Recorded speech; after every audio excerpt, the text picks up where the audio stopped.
What is happening, everybody? Welcome to today's video. If you watched the last video, last couple of videos really, we've been getting the car ready for drifting because like spring is coming, things are happening. I was going to like private skid pad kind of track day thing, but plans have changed and now I've actually registered for like Top Drift in Grand Bend, which is gonna be cool. It's way closer. It's like half the distance like there. So it's like 2 hours away instead of like 5.5 hours away. So should be good. Already paid for it. So everything's got to go well and we have to get this thing done. The main thing I'm having an issue with on the car right now, if you watched the last video, you would see I took it outside and we tried to just basically like mash on the brakes and make sure that they're working properly, which they're not. What I did was I went to local parts place, whatever, and got one of these things. They're supposed to be pretty good.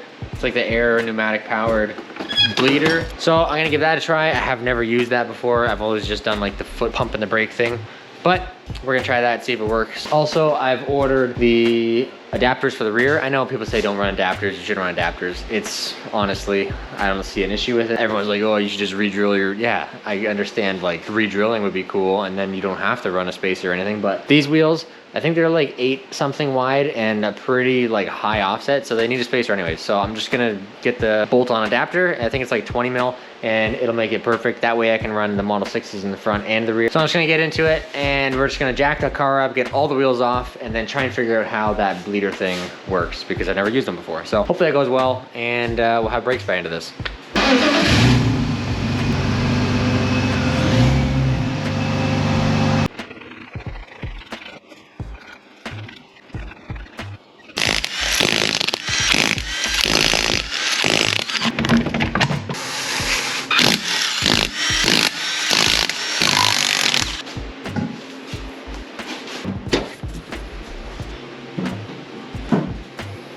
The style that I got, it was regular like 180 bucks, but it was on sale for $80. So it should be a pretty decent one, but it's also from Princess Auto, so like Harbor Freight pretty much. You fill this up with your brake fluid, then this kind of goes in there and you just let it hang there, I guess.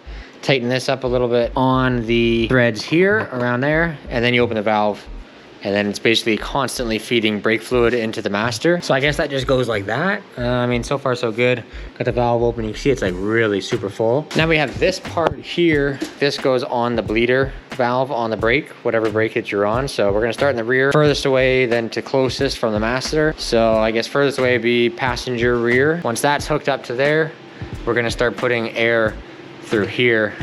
And that should then siphon fluid through the system. Yeah, I don't know how you know if like all the air is out of it. I guess you look through the clear tube. I don't know, I have no idea. We'll see how this works. Okay, so I just got that hooked up. The bleeder is loose. The air hooked up. Now we're just gonna do it. I haven't really tried it yet. I haven't tried it at all. So we're gonna see what this does or how this works.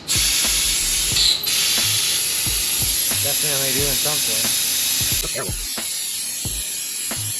I don't know, like, are you supposed to go until it's just a continuous flow? Because I don't think that's ever gonna happen. I'm just gonna mess with this a little bit and maybe do some research, pick it up in a minute. I didn't really film it because it's just noisy and I don't even know if it's working, honestly. So what I did was right rear, then we went to left rear, then we went to the right side front, and then obviously the driver's side front as well. I actually went and did the sequence like 2 or 3 times. I noticed that I wasn't getting a ton of fluid out of the front and I was having that issue when we were like foot pumping it too.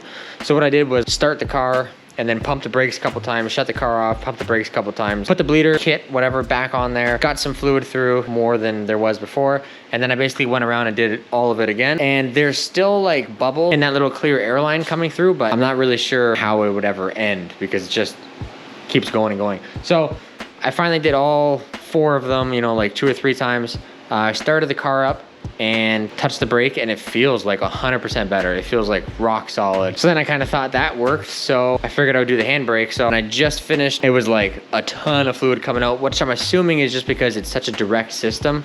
It's just going from that master to a T directly to the caliper. It's not going from the master here down to an ABS splitter block with like 5 different brake lines, then all the way to the back, over to the left, to the right. So it's a much simpler system. So I think it's easy to say that it would be a lot easier to do that than the rest of the system. Anyways, long story short, I went and I pulled the handbrake and it's like right there is like full lock now.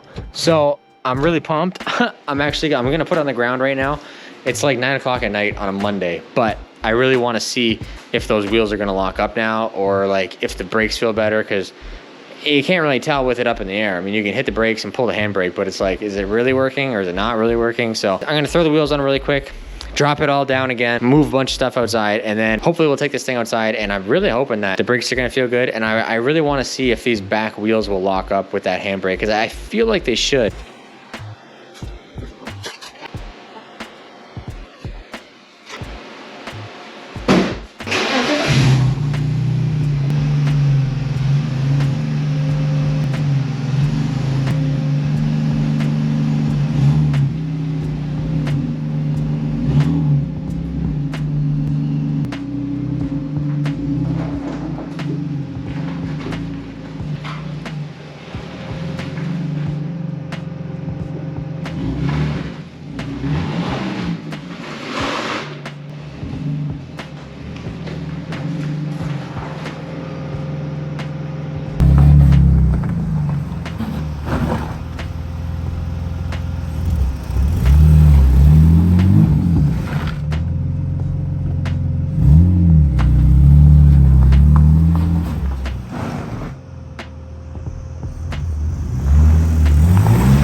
Now, I know that wasn't the greatest conditions to be testing it. You can hardly see what's going on, but that was like 10 times better than what this car was before. Before, like I said, you had to pump it like 2 or 3 times to get it to do that. And then as soon as you did that, it would go back to like straight down to the floor. Where now this time, as soon as you touch the brake, it doesn't go to the floor. It's like rock solid, locks the wheels up, and then as soon as you go to hit it again, it's immediately right there again, which is sick. Compared to what they were doing before, which is like, I was ripping on the handbrake, like really pulling on it, like with all my might pretty much, and it was just slowing the car down. Now, I still like really pull on it, but it's only coming back about that far now. And before, I swear it was like half of the distance that it moves, where now it's like maybe 2 inches, 1.5 inches. I have a little bit of a list going, so there's a few things that I wanna do still. And one of the main things on that list now is gonna be basically tearing apart the interior again, taking the seat back out, putting the carpet in, getting that gas pedal mounted properly. And then I also have to finish mounting all of this because it's kind of just thrown together to see if it'll work. Also, I wanna put a couple more bolts in the handbrake mount on the tunnel. It's kind of just sandwiched between the shifter and the tunnel right now, and I want to put some extra like bolts in there because you're really ripping on that thing. So I want to reinforce that a little bit, and then yeah, like I said, take all this back out, put the carpet in the front, then just put it all back together, clean it up really good. Yeah, maybe change the oil. The adapter should be here later this week. Kind of roll these lips over a little bit, then we can get the Model 6s on the rear. I do really want to see if I can get like a paint match spray bomb or something of this color, so I can at least quickly just scuff the front bumper and kind of get it somewhat the same color, just because I don't want it to be like look like a drift car with a black bumper on a blue car. I know that every panel is a different color of blue. As long as that thing ends up being some sort of blue, not that blue, but like close to this metallic baby light blue, I think that'd be sick. And man, I'm stoked. I'm so happy about this. Now honestly, I wasn't even sure that it was working because the videos I was watching, people were getting like a ton of fluid out, like a whole like 2-liter jug or whatever going through the whole system, and all I got out was like that much. So I was really worried that wasn't actually working, but it worked awesome. So 80 bucks, well spent. I would say everything seems to be fine now as far as the brakes go, so that's sick. That's a huge relief. And yeah, like I said, plans have changed a little bit, but same date as before, and we're drifting, but actually more drifting. So now the event that I'm going to is a 2-day event, Saturday and Sunday. I think it's April 29th and 30th. So that's cool. It has a skid pad, but then there's also like a regular track part. I'm not sure if I'm actually gonna end up hitting the track, but everybody's telling me that after a couple hours or whatever on the skid pad, you're definitely gonna wanna go on the track. So I'm just really excited to go and try and like do something with this car because like I said, I've never really done anything like that.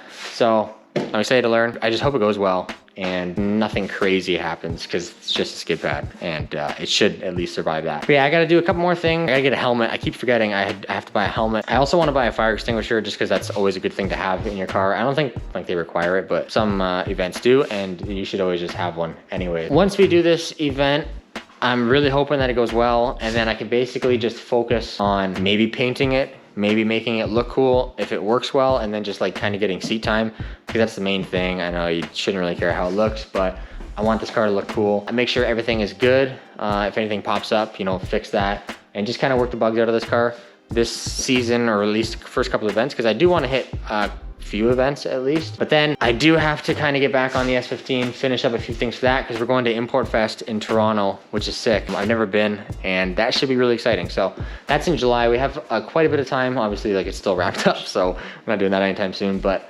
that has to get done. I still have to get a tire for the one wheel, and I'm probably gonna have to end up buying a set of a different tire. So I have to do that, and then I also have to finish with the speecher top. I either have to re-clear it or wet sand and polish the crap out of it, and then finish mounting it to the car, which I've been putting it off because I don't really want to do it, but I have to do it, and it's gonna be sick. So that's pretty much gonna do it for this one. Hopefully you enjoyed it. This one a lot better than the last video, so I'm stoked. But anyways, appreciate you guys watching this as always. I know we didn't do a ton this week, but it's gonna be pretty cool when we actually get to take this thing, load it up, take it to the track, and see what happens. Look like an idiot in front of everybody. But anyways, just gonna end it there, and that's gonna do it for this one. I'll see you in the next one.